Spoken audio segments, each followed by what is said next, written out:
अब देखेंगे anatomy of the cornea. Okay, anatomy जो बेसिक एनाटॉमी है ऑफ द कॉर्निया वो देखेंगे। तो सबसे पहले कॉर्निया एक ट्रांसपेरेंट एवास्कुलर स्ट्रक्चर है which covers the anterior 1/6 of the cornea. Okay, anterior 1/6, ये जो एंटीरियर 1/6 है it is formed by the cornea. जो पोस्टीरियर 5/6 होता है वो स्क्लेरा होता है और cornea is a outer protective layer. ठीक है, जो सबसे external layer of the eyeball होती है वो कॉर्निया होता है इन द एंटीरियर 1/6। उसके बाद इसकी डायमेंशंस देखते हैं। डायमेंशंस इसमें जो मेन है वो थिकनेस, एंटीरियर पोस्टीरियर डायमीटर वो उतना इंपॉर्टेंट नहीं है, लेकिन जो थिकनेस है वो ज़्यादा इंपॉर्टेंट है। अब कॉर्निया सेंटर में थिन होता है और जब हम पेरिफेरी में जाता है तब वो ज़्यादा थिक होता जाता है।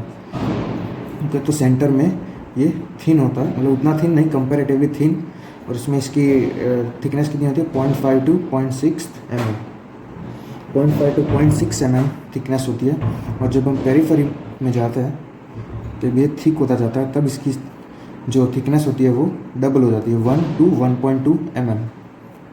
ओके, सेंटर में थिन होता है, फिर पेरिफेरी में जाते जाते थिक हो जाता है। ये हो गई इसकी थिकनेस इसलिए इंपॉर्टेंट है क्योंकि ये कंडीशन है केराटोकोनस, जिसमें कॉर्निया होता है वो कॉन शेप्ड हो जाता है, या उसमें उसकी थिकनेस वेरी करती है केराटोकोनस में। उसके बाद ये हो गई डायमेंशन में थिकनेस। उसके बाद इसकी जो रिफ्रैक्टिव इंडेक्स है, रिफ्रैक्टिव इंडेक्स वो कितनी होती है 1.376। Refractive index is 1.376। और जो रिफ्रैक्टिव पावर होती है, रिफ्रैक्टिव पावर वो होती है 45 डायोप्टर्स। 45 डायोप्टर्स। अब जो टोटल आईबॉल की होती है वो होती है 60 डायोप्टर्स, प्लस 60 डायोप्टर्स। और जो कॉर्निया की होती है वो 45 डायोप्टर्स। तो रफली कितनी हुई 3/4 ऑफ द टोटल आईबॉल होती है। टोटल आईबॉल की रिफ्रैक्टिव पावर, उसमें से 3/4 वो कॉर्निया की है, वो 45 डायोप्टर, टोटल 60 डायोप्टर। ये हो गई पूरी उसकी basic dimensions, thickness, refractive index और रिफ्रैक्टिव पावर। अब इसकी हिस्टोलॉजी देखते हैं, इसके टोटल लेयर्स कितने होते हैं। तो इन शॉर्ट टोटल 6 लेयर्स होते हैं ये इन द कॉर्निया। ये सपोज हमारी आईबॉल है, ये पार्ट कौन सा हुआ, एंटीरियर हुआ, ये पोस्टीरियर हुआ। अगर हम ये सपोज हमारी कॉर्निया के लेयर्स है, इसके अंदर लेयर्स प्रेजेंट होते हैं, तो जो सबसे एंटीरियर मोस्ट लेयर होती है वो आउटर लेयर होगी और जो इनर मोस्ट होती है वो पोस्टीरियर लेयर होगी। तो इसकी जो ओरिएंटेशन होती है वो कौन सी, फर्स्ट लेयर हम बोलते हैं। तो फर्स्ट लेयर क्या होती है, anterior layer which is outer most layer, external layer. और जो लास्ट लेयर होती है 6th, वो इनर मोस्ट होती है which is posterior layer, posteriorly present होती है। जबकि रेटिना में हम ये सपोज हमारे रेटिना है, रेटिना का जो एंटीरियर लेयर होगी वो इनर साइड होगी। समझे डिफरेंस, रेटिना की जो इनर मोस्ट लेयर होगी वो एंटीरियरली प्रेजेंट होगी और वो जो आउटर मोस्ट होगी वो पोस्टीरियरली प्रेजेंट होगी। जबकि कॉर्निया में उल्टा था, जो आउटर मोस्ट होगी वो एंटीरियरली प्रेजेंट होगी और इनर मोस्ट पोस्टीरियरली। तो ये बेसिक ओरिएंटेशन याद रखना जब रेटिना के लेयर्स पढ़ेंगे। तो कॉर्निया की जो फर्स्ट लेयर होती है, फर्स्ट लेयर मतलब एंटीरियर मोस्ट या एक्सटर्नल लेयर, वो होती है epithelium, corneal epithelium.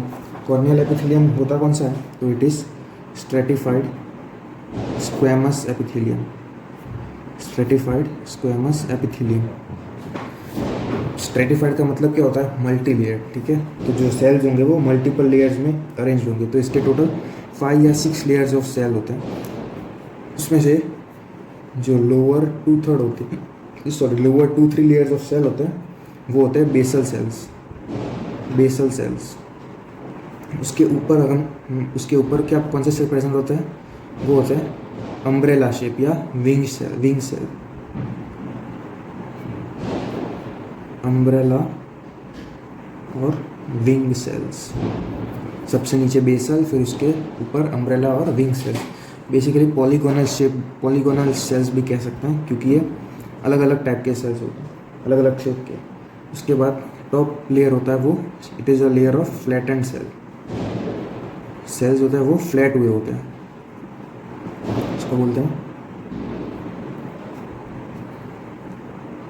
Flattened sales. ये हो गए cells of the in the epithelium, basal cell, umbrella और विंग सेल, जो लास्ट में फ्लैटेंड सेल, ये फ्लैटेंड सेल्स होता है वही स्क्वेमस सेल्स होते हैं। एपिथेलियम कौन सा? Stratified squamous epithelium. अब एपिथेलियल लेयर अगर इंजरी हो गई या डैमेज हुआ तो it has the capability to regenerate, ये रीजनरेट हो सकता है एपिथेलियल लेयर। वे रीजनरेट कैसे हो सकता है? सबसे पहले ये जो बेसल सेल्स थे, basal cells have the ability to undergo mitosis. Basal cells mitosis, basal cells का माइटोसिस होगा, उसकी वजह से कॉर्नियल एपिथेलियम रीजनरेट हो सकता है। दूसरा जो है वो है limbal stem cells, limbal stem cells. Cornea और स्क्लेरा का जंक्शन होता है वो होता है लिम्बस, ठीक है। यहाँ लिम्बस में प्रेजेंट होता है लिम्बल स्टेम सेल्स। सपोज अगर एपिथेलियम डैमेज हुआ या उसको इंजरी हुई तो limbal stem cells they will proliferate and proliferate in the cornea and differentiate into the corneal epithelium, okay. तो जो लिम्बल स्टेम सेल्स होता है वो differentiate into corneal epithelium cells. तो इस तरीके से कॉर्नियल एपिथेलियम रीजनरेट हो सकता है। ये हो गई फर्स्ट लेयर एपिथेलियम। दूसरी बात जो ये जो सुपरफिशियल सेल्स होते हैं, फ्लैटेंड सेल या स्क्वेमस सेल्स, इसमें टाइट जंक्शंस प्रेजेंट होते हैं। तो उसकी वजह से यहाँ पे टाइट जंक्शंस प्रेजेंट होते हैं, तो उसकी वजह से जो टीयर फिल्म प्रेजेंट होती है हमारे कॉर्निया को कवर करती है, वो टीयर फिल्म अंदर पेनिट्रेट नहीं कर सकती, ठीक है। तो टाइट सेल्स कहाँ पे होते हैं? In the superficial epithelial cells या फ्लैटेंड सेल्स। उसके बाद जो दूसरी लेयर है वो है बोमेंस लेयर, बोमेंस लेयर या बोमेंस मेम्ब्रेन। ये बोमेंस मेम्ब्रेन प्रेजेंट कहाँ पे होती है? ऑब्वियसली एपिथेलियम के नीचे प्रेजेंट होती है। अब ये it is not a true basement membrane, not a true basement membrane, ये ट्रू बेसमेंट मेम्ब्रेन नहीं होती। ये कौन सी लेयर होती है? सबसे पहले एपिथेलियम थी, उसके नीचे बोमेंस मेम्ब्रेन। अब बोमेंस मेम्ब्रेन के नीचे स्ट्रोमा होता है, ठीक है। तो जो बोमेंस मेम्ब्रेन होती है basically condensed superficial part of stroma. जो स्ट्रोमा का सुपरफिशियल पार्ट होता है वो कंडेंस्ड पार्ट होता है, उसको कहते हैं बोमेंस मेम्ब्रेन। अब ये बहुत ही कंडेंस्ड लेयर होती है, ठीक है। कंडेंस्ड लेयर होती है जहाँ पे कोलेजन फिब्रिल्स प्रेजेंट होते हैं, कोलेजन फिब्रिल्स प्रेजेंट होते हैं। यहाँ पे कोई भी सेल प्रेजेंट नहीं होते, ठीक है, इसलिए it is a cellular layer, A cellular layer. अब इसमें अगर कोई सेल्स प्रेजेंट नहीं होगी तो अगर इसको डैमेज होगा तो डैमेज की वजह से ये रीजनरेट नहीं कर सकती, सेल नहीं है उसकी वजह से ये रीजनरेट नहीं कर सकती बोमेंस लेयर। अब ये ट्रू बेसमेंट मेम्ब्रेन नहीं है, ये हम कैसे कह सकते हैं? तो जो ट्रू बेसमेंट मेम्ब्रेन होती है, ट्रू बेसमेंट मेम्ब्रेन होती है, उसको अगर हम periodic acid Schiff reagent, okay, periodic acid Schiff reagent से अगर हम स्टेन करें तो वो स्टेन हो जाती है, जो अगर ट्रू बेसमेंट मेम्ब्रेन हो तो। लेकिन ये जो बोमेंस मेम्ब्रेन है वो स्टेन नहीं होती, इसलिए इसको हम ट्रू बेसमेंट मेम्ब्रेन नहीं कर सकते। ये रिएजेंट का नाम याद रखना, periodic acid Schiff reagent, periodic acid Schiff reagent. हमने देखा कि ये ए सेलुलर होती है और अगर डैमेज हुआ तो रीजनरेट नहीं हो सकती। तो ये रीजनरेट नहीं होती, ये सिर्फ हील कर सकती है, इसकी हीलिंग हो सकती है। हील किससे हो सकती है? By scar formation, scarring. It can heal by scar formation और स्कारिंग। तो अगर स्कार फॉर्मेशन हुआ तो कॉर्निया में ओपेसिटी डेवलप हो जाएगी, कॉर्नियल ओपेसिटी हो जाएगी, उसकी वजह से patient will suffer from loss of vision. तो ये हो गई सेकेंड लेयर, हुआ बोमेंस लेयर। उसके बाद जो थर्ड लेयर होती है वो होती है स्ट्रोमा। स्ट्रोमा कह सकते हैं या सब्सटेंशिया प्रोप्रिया। अब स्ट्रोमा होती है वो it forms the 90% of the corneal thickness, it forms the 90% of corneal thickness. Stroma में प्रेजेंट क्या होता है बेसिकली? वो होती है collagen fibrils which are embedded in the hydrated matrix of proteoglycans. Proteoglycans का दूसरा नाम ग्लाइकोजेमिनोग्लाइकेंस, प्रोटियोग्लाइकेंस या ग्लाइकोजेमिनोग्लाइकेंस। कोलेजन फिब्रिल्स होते हैं, वो प्रेजेंट कहाँ पे होती है? जो सपोज कोलेजन फिब्रिल्स है और ये प्रेजेंट कहाँ पे होती है? In the matrix of the proteoglycans. और जो कोलेजन होता है वो कौन से टाइप का होता है? टाइप 1, टाइप 5 और टाइप 6। ये 3 कोलेजन प्रेजेंट होता है, टाइप 1, 5 और टाइप 6। और जो प्रोटियोग्लाइकेंस होते हैं वो कौन से होते हैं? एक होता है कॉन्ड्रोइटिन सल्फेट, कॉन्ड्रोइटिन सल्फेट और दूसरा होता है वो केराटिन सल्फेट, केराटिन सल्फेट। ये दोनों प्रोटियोग्लाइकेंस प्रेजेंट होता है which forms the hydrated matrix of the stroma. उसके बाद कुछ और भी सेल्स प्रेजेंट होते हैं in the stroma which are keratocytes, keratocytes present होते हैं, दूसरे ल्यूकोसाइट्स होते हैं, हिस्टियोसाइट्स होते हैं और लास्ट में मैक्रोफेजेस। ये सारे सेल्स प्रेजेंट होते हैं इन द स्ट्रोमा। सबसे पहले collagen present in the matrix of the proteoglycans और लास्ट में ये cells. It is the thickest layer of the cornea और उसकी जो थिकनेस होती है वो कितनी 0.5 mm, 0.5 mm। जो बोमेंस लेयर की थी वो थी 12 माइक्रोमीटर, 12 माइक्रॉन्स। ये हो गई स्ट्रोमा, थर्ड लेयर। उसके बाद जो फोर्थ लेयर है डुआस लेयर, डुआस लेयर या प्रीडेस्मेंट्स मेम्ब्रेन, प्रीडेस्मेंट्स मेम्ब्रेन। डुआस लेयर के नीचे डेस्मेंट मेम्ब्रेन प्रेजेंट होती है, उसके लिए उसको प्रीडेस्मेंट्स मेम्ब्रेन भी बोल सकते हैं। फिर डुआस लेयर है वो रिसेंटली डिस्कवर्ड लेयर है which was discovered in 2013 by Indian scientist, Indian ophthalmologist doctor Harminder Dua, इसलिए इसका नाम है डुआस लेयर। ये जो लेयर है वो स्ट्रॉन्गेस्ट लेयर होती है, strongest layer of the cornea, Dua's layer. इसकी वजह से कोई इन्फेक्शन या फिर कोई एलर्जिक सब्सटेंस, पॉल्यूटेंट्स, ये सब कॉर्निया में इन्वेड नहीं कर सकता बिकॉज ऑफ डुआस लेयर, क्योंकि ये सबसे स्ट्रॉन्गेस्ट लेयर होती है। इसकी थिकनेस क्या होती है अप्रोक्सीमेटली 15 माइक्रोमीटर, 15 माइक्रोमीटर। प्रेजेंट कहाँ पे होती है स्ट्रोमा के नीचे, तो फोर्थ लेयर। ये जो लेयर होती है ये भी ए सेलुलर लेयर होती है, इसकी वजह से ये भी रीजनरेट नहीं कर सकती। ये हो गई फोर्थ डुआस लेयर। उसके बाद जो फिफ्थ लेयर होती है वो होती है डेस्मेंट्स मेम्ब्रेन, डेस्मेंट्स मेम्ब्रेन। जो डेस्मेंट्स मेम्ब्रेन होती है वो it is a strong basement membrane या ट्रू बेसमेंट मेम्ब्रेन कह सकते हैं, स्ट्रॉन्ग बेसमेंट या true basement membrane of the cornea. ये जो डेस्मेंट मेम्ब्रेन होती है it is continuously secreted by underlying endothelium, by endothelium।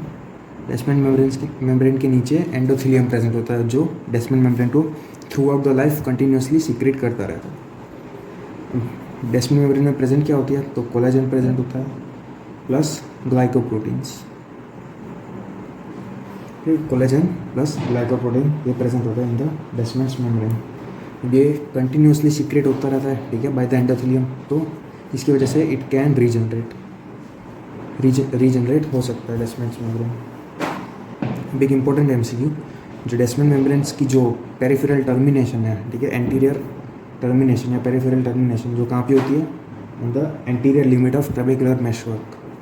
तो इसकी peripheral termination of Descemet's membrane it is known as Schwalbe's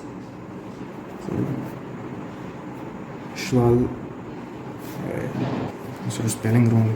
It is known as Schwalbe's line, Schwalbe's line or Schwalbe's ring, peripheral termination of Descemet's membrane at anterior limit of trabecular meshwork.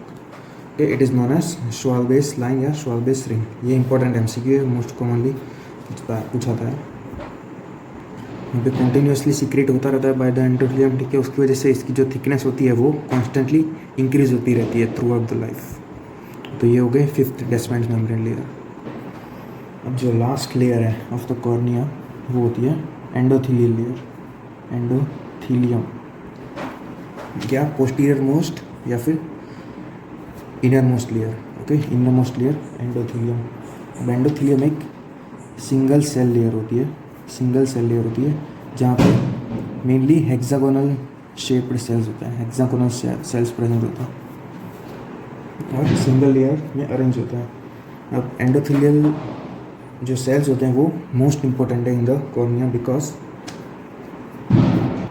They help in maintaining corneal transparency. Corneal transparency जो होती है, transparent रहेगा तो ही light cornea से अंदर आ पाएगी। या तो जो कॉर्नियल ट्रांसपेरेंसी मेंटेन करता है वो एंडोथीलियम है, मोस्ट इंपॉर्टेंट लेयर। ये कॉर्नियल ट्रांसपेरेंसी मेंटेन कौन सी वजह से करता है तो सबसे पहला है active sodium potassium ATPase pump, sodium potassium ATPase pump. एक फैक्टर ये है और दूसरा है वो है टाइट जंक्शंस। जो एंडोथेलियल सेल लेयर होती है उनके बीच में टाइट जंक्शंस प्रेजेंट होते हैं, उसकी वजह से कॉर्नियल ट्रांसपेरेंसी मेंटेन होती है। ये जो active sodium potassium ATPase pump है ये कॉर्निया को डिहाइड्रेटेड रखते हैं। जो वाटर की अगर एंट्री हुई हो तो उसको रिमूव करते हैं, ठीक है। So it keeps cornea dehydrated which ultimately leads to corneal transparency. ये हो गई function of the endothelial layer. अब एंडोथेलियल सेल्स जो होती है वो उनकी डेंसिटी कितनी होती है, ठीक है, कितने सेल्स प्रेजेंट होते हैं। तो जो नॉर्मल काउंट है वो है 2400 to 3000 सेल्स पर mm²। एंडोथेलियल डेंसिटी ये नॉर्मल काउंट हो रहा है ऑफ एंडोथेलियल सेल 2400 to 3000। अब सपोज एंडोथेलियल सेल की डेंसिटी लेस देन 2400 हुई but it is more than 500, तो इन शॉर्ट 500 और 2400 के बीच में अगर इसकी डेंसिटी हो गई तो ये जो सेल लॉस हुआ है, ये cell loss it is compensated by the cornea. Compensate कर देता है इस सेल लॉस को। Cell loss is compensated by the cornea. Compensate कैसे करता है? पॉलीमेगाथिज्म प्लस पॉलीमॉर्फिज्म। पॉलीमेगाथिज्म का मतलब क्या होता है? जो बचे हुए एंडोथेलियल सेल्स है उनकी साइज़ बढ़ेगी। बचे हुए एंडोथेलियल सेल्स होती है उनकी साइज़ बढ़ेगी, उसकी वजह से कंपनसेट कर सकता है। दूसरा है पॉलीमॉर्फिज्म, ठीक है। जो आसपास के एडजेसेंट स्ट्रक्चर्स होते हैं, एडजेसेंट सेल्स होते हैं, वो अपना शेप चेंज कर देंगे। It is known as polymorphism, change the shape. इन दोनों के फैक्टर्स की वजह से जो कॉर्निया की एंडोथेलियल डेंसिटी वो कम हुई होती है उसको कॉम्पनसेट कर सकते हैं। फिर अगर एंडोथेलियल सेल्स की डेंसिटी अगर लेस देन 500 हो गई, लेस देन 500 सेल्स पर mm², तो क्या हुआ? कॉर्निया जो कंपेंसेट कर सकता था वो कंपेंसेट नहीं कर सकता, डीकम्पेंसेशन होगा। तो ये सपोज हमारी आई बोले यहाँ पे प्रेजेंट क्या होता है? एक्वेस, ठीक है। एक्वेस इनफिल्ट्रेट करेगा in the cornea which will ultimately leads to hazy edematous cornea, okay. Hazy edematous cornea because of aqueous infiltration. ये हो गई endothelial layer. Endothelial cell density होती है, उसको अगर इन्वेस्टिगेट करना हो तो उसकी इन्वेस्टिगेशन कौन सी होती है? स्पिक्युलर माइक्रोस्कोपी। स्पिक्युलर माइक्रोस्कोपी ये होती है इसकी इन्वेस्टिगेशन। ये हो गई all the 6 layer of the cornea. अब एक important question, factors which are responsible to maintain corneal transparency, ठीक है, वो कौन से फैक्टर्स होते हैं? उसका निम्नलिखित है कार CID, कार CID या CID कार। सबसे पहले ये जो C है वो कोलेजन फिब्रिल्स। कोलेजन फिब्रिल्स की रेगुलर अरेंजमेंट, जो कोलेजन फिब्रिल्स होते हैं वो रेगुलर पैरेलल अरेंज होते हैं, ठीक है, यूनिफॉर्मली अरेंज्ड होते हैं, उसकी वजह से ट्रांसपेरेंसी मेंटेन रहती है। दूसरा A से A वास्कुलरिटी, ब्लड वेसल्स प्रेजेंट नहीं होते कॉर्निया में, उसकी वजह से। जो R है वो रिफ्रैक्टिव इंडेक्स देखा था 1.376, इसकी वजह से जो रिफ्रैक्टिव इंडेक्स का जो वेरिएशन होता है वो बहुत कम होता है इन द कॉर्निया, ठीक है। Variation is less in the cornea, that's why it helps in maintaining corneal transparency. तीसरा जो C है वो है क्रिस्टलिन्स प्रोटीन्स प्रेजेंट होते हैं इन द स्ट्रोमा, ये हेल्प करते हैं मेंटेनिंग ट्रांसपेरेंसी। क्रिस्टलिन्स होते क्या है? या केराटोसाइट्स हमने देखे थे इन द स्ट्रोमा। केराटोसाइट्स यार water soluble proteins of keratocytes. और इसके नाम देखें तो नाम कौन से होंगे? ट्रांसकीटोलेस। दूसरा होता है वो अल्डिहाइड डिहाइड्रोजनेस। तो ये दो सेल्स की वजह से कॉर्नियल ट्रांसपेरेंसी मेंटेन होती है, मेन क्रिस्टलिन्स। फिर आई से intraocular pressure, normal intraocular pressure. अगर इंट्राऑक्यूलर प्रेशर बढ़ गया, ठीक है, तो जो एक्वेस प्रेजेंट होता है इन द एंटीरियर सेगमेंट वो इनफिल्ट्रेट कर जाएगा by breaking the endothelial layer. तो normal intraocular pressure helps in maintaining corneal transparency. जो लास्ट D है वो है डिहाइड्रेशन कौन करता है? Endothelial cell layer.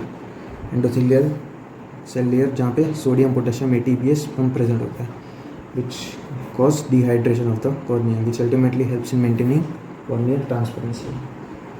और एक लास्ट एडिशनल वो है टी से टीयर फिल्म। ये हो गए सारे factors which helps in maintaining corneal transparency. उसके बाद ब्लड सप्लाई को देखा, ब्लड सप्लाई होता नहीं है, एवास्कुलर होता है। उसके बाद नर्व सप्लाई, इसका नर्व सप्लाई तो mainly by fifth trigeminal nerve.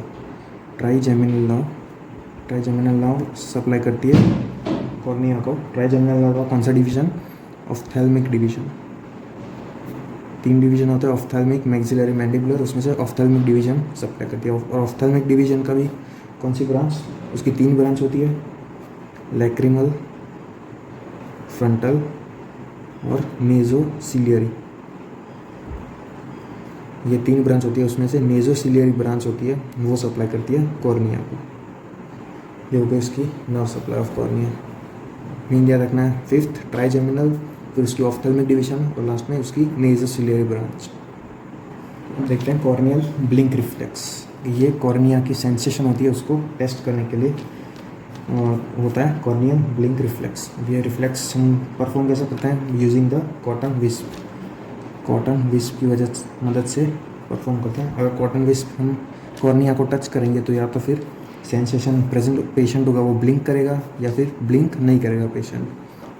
Blink करेगा उससे तो पता चल ही जाता है कि कॉर्नियल सेंसेशन प्रेजेंट है। अगर ब्लिंक नहीं करेगा तो हम कह सकते हैं या तो कॉर्नियल सेंसेशन रिड्यूस हुई है या फिर टोटली एब्सेंट है। रिड्यूस हुई या टोटली एब्सेंट है या फिर हम कह सकते हैं cornea is anaesthetise. Cornea anaesthesia हुआ है पेशेंट को, कॉर्नियल एनेस्थीसिया। कॉर्नियल एनेस्थीसिया के कॉजेस कौन से हो सकते हैं? तो उसके निमोनिक है HDL acts, high density lipoprotein acts. H से हर्पीस, 99% कॉज होता है वो हर्पीस ही होता है ऑफ कॉर्नियल एनेस्थीसिया। फिर D से डायबिटीज़, L से लेप्रेसी, A से अक्वास्टिक न्यूरोमा, ईयर होता है उसमें जो ट्यूमर फॉर्म होता है अक्वास्टिक न्यूरोमा। C से कॉन्टैक्ट लेंस प्रेजेंट हो गए तो हम कॉर्निया को टच ही नहीं कर सकते, इसकी वजह से कॉर्नियल एनेस्थीसिया। फिर T है वो टॉपिकल टीमोलोल। ये टीमोलोल है वो बीटा ब्लॉकर है, और बीटा ब्लॉकर हम यूज़ कहाँ पे करते हैं? ग्लोकोमा में। ठीक है, एंटी ग्लोकोमा ड्रग है टीमोलोल। अगर टीमोलोल की हम ओवरडोज करेंगे या बहुत ही एक्सेस डोज करेंगे तो उसकी वजह से कॉर्नियल सेंसेशन लॉस हो सकती है, तो हमें ध्यान रखना पड़ता है व्हाइल प्रिस्क्राइबिंग टीमोलोल। और जो लास्ट में S है वो सर्जिकल ट्रॉमा। ये सारे हो गए कॉजेज ऑफ कॉर्नियल एनेस्थीसिया। उसमें से जो मेन है वो एक हर्पीस है और दूसरा टीमोलोल। हर्पीस 99% कॉज होता है और टीमोलोल एंटी ग्लोकोमा ड्रग होता है, वो भी कर सकता है। उसके बाद इसके जो कॉर्नियल रिफ्लेक्स है उसका पाथवे देखते हैं। तो जो एफरेंट पाथवे होता है या सेंसरी, एफरेंट या सेंसरी, और दूसरा मोटर या इफरेंट। सेंसरी तो हमने देखा it is carried by fifth trigeminal, और जो मोटर होती है it is carried by 7th facial nerve. Trigeminal से सेंसेशन ब्रेन में गई, ब्रेन से फेशियल में आई, तो फेशियल सप्लाई किसको करेगा? ऑर्बिकुलरिस ऑरिस को, sorry orbicularis oculi, orris lips होती है, ऑर्बिकुलरिस ऑक्यूलाई। अब अगर ऑर्बिकुलरिस ऑक्यूलाई की पाल्सी हुई होगी, 7th फेशियल नर्व की पाल्सी हुई होती है, उसको कहते हैं बेल्स पाल्सी। बेल्स पाल्सी, तो उसमें फीचर कौन सा होगा? ऑर्बिकुलरिस ऑक्यूलाई भी उसकी भी पाल्सी हुई होगी, पैरालिसिस हुई होगी। तो जो कॉर्निया पेशेंट ब्लिंक करता है वो ब्लिंक नहीं कर सकता, तो पेशेंट की जो ब्लिंक करने की जो एबिलिटी होती है वो लॉस हो जाती है, और ये कंडीशन को बोलते हैं लैग ऑफ्थेल्मोस। तो facial nerve supplies orbicularis orris विच जो हेल्प करती है आईलिड को क्लोज करने में। और अगर 7th फेशियल नर्व की पाल्सी हुई होगी, बेल्स पाल्सी, तो पेशेंट ब्लिंक नहीं कर सकता, आईलिड क्लोज ही नहीं कर सकता, तो उस कंडीशन को बोलते हैं लैग ऑफ्थेल्मोस। ये हो गई पूरी एनाटॉमी ऑफ कॉर्निया डिटेल में।